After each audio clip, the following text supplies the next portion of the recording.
Hello, dear students and respected viewers. Myself, Deepak Kumar Thakur, Guest Assistant Professor, Kamala Rai College, Gopalganj, affiliated with Jayaprakash university Chhapra.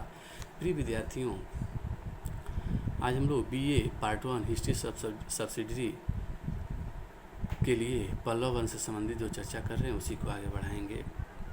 इस lecture में हम लोग पल्लव वंश के प्रारंभिक शासकों के विषय में चर्चा करेंगे। पल्लव वंश का प्रथम शासक सिंह वर्मा था, जिसने तृतीय शताब्दी ईस्वी के अंतिम चरण में शासन किया था। उसका उत्तराधिकारी श्री स्कंद वर्मा चतुर्थ शताब्दी ईस्वी के प्रारंभ में शासक बना। प्रारंभिक पल्लव शासकों में वह सबसे महान था।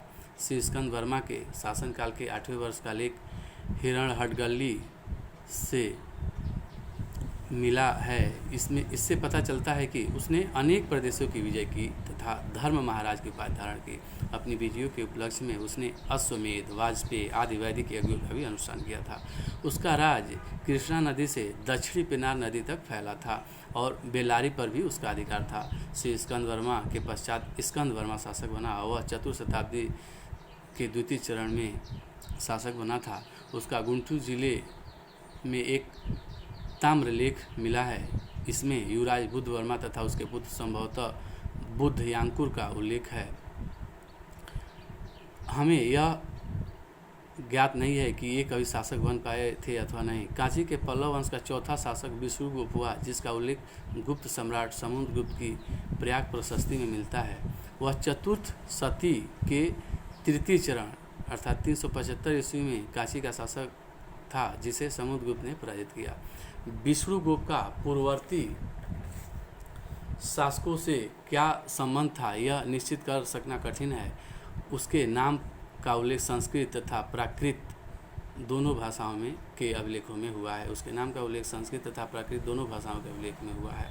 विष्णुगुप्त ने संभवतः 350 ईस्वी से 375 ईस्वी तक शासन किया। कांची के पल्लव राजवंश के उत्कर्ष का इतिहास वस्तुतः सिंह वर्मन के समय से प्रारंभ होता है। विष्णुगुप्त तथा सिंह वर्मन के बीच की लगभग 2 शताब्दियों में 8 राजाओं ने कांची पर शासन किया। इन शासकों का इतिहास अत्यंत उलझा हुआ है। उनका पारस्परिक संबंध भी अज्ञात है तथा उनके शासन काल की प्रमुख घटनाओं के विषय में भी हमारी जानकारी अत्यल्प है। सिंह वर्मन के विषय में भी हमें कुछ भी ज्ञात नहीं है। वस्तुतः कांची के महान पल्लवों की परंपरा उसके पुत्र सिंह विष्णु के समय से प्रारंभ होती है। सिंह विष्णु पल्लव राजाओं की सूची में प्रथम ऐसा शासक था जिसने इस राजवंश की प्रतिष्ठा को आगे बढ़ाया और वह लगभग 575 ईस्वी से 600 ईस्वी तक शासन किया। उसने अवनी सिंह की उपाधि धारण की तथा अनेक स्थानों को जीतकर अपने राज्य का विस्तार किया।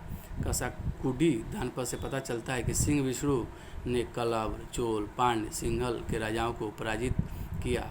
चोल शासक को पराजित कर उसने चोल मंडलम पर अधिकार कर लिया। उसकी विजयों के फलस्वरूप पल्लव राज्य की दक्षिणी सीमा कावेरी नदी तक जा पहुंची। सिंह विष्णु वैष्णव धर्म का अनुयायी था। उसने अपने राज्य में कला को प्रोत्साहन दिया। फलतः पल्लव राज्य का राजनीतिक एवं सांस्कृतिक विकास संभव हुआ। उसके समय में मामल्लपुरम में वराह मंदिर का निर्माण हुआ, जिसमें सिंह विष्णु की एक मूर्ति अंकित है। उसकी राजसभा में संस्कृत के महाकवि भारवी निवास करते थे, जिन्होंने किरातार्जुनी महाकाव्य की रचना की थी। इस प्रकार जो पल्लव शासकों से संबंधित जो प्रारंभिक शासकों से संबंधित चर्चा थी वह समाप्त होती है और इसी के साथ विदा लेते हैं। जय हिंद, जय भारत, धन्यवाद।